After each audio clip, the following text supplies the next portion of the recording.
ए चौठीका छोरा यहाँ के हो दाजु? के हो दाजु अरे बस्दै थिए नि कहाँ जान लाग्यो अहिले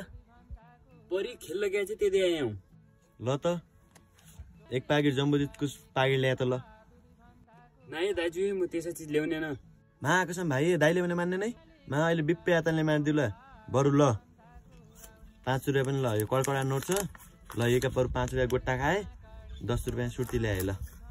ए दाइ म जानेन है तलका दाइका ल्याइदिएर अस्ति कसरी कुट्यो आमाले म जानेन केही भनिन नै तेरी आमा ल न बरु खुसुकै ल्याए न हिँड्दै हिँड्मै जायो न तलिमै ठाडो आयो घर मन आयो आफ्ना नाइ दाइ म जान्नै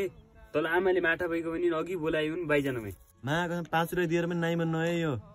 भन्दा पछि कहिले दाइ बनिकन आयो भने मुख फुटाएन भने मेरो नाम पनि नवीन भण्डारी हैन थापै राखे नाइ दाइ म ल्याउने न भने ल्याउने न म पछि आमा कसरी हिसाउँछन् कुट्टो बेरे मलाई रुक्न मेरो दाइले पनि बोलाइखिन ल्याउने जा है तेरा त्यो बोधा दाइलाई त ल्याउने ओल्लाई कान त सुन्नेन नि गरी मै ज्ञान नभएको तेरो दाइ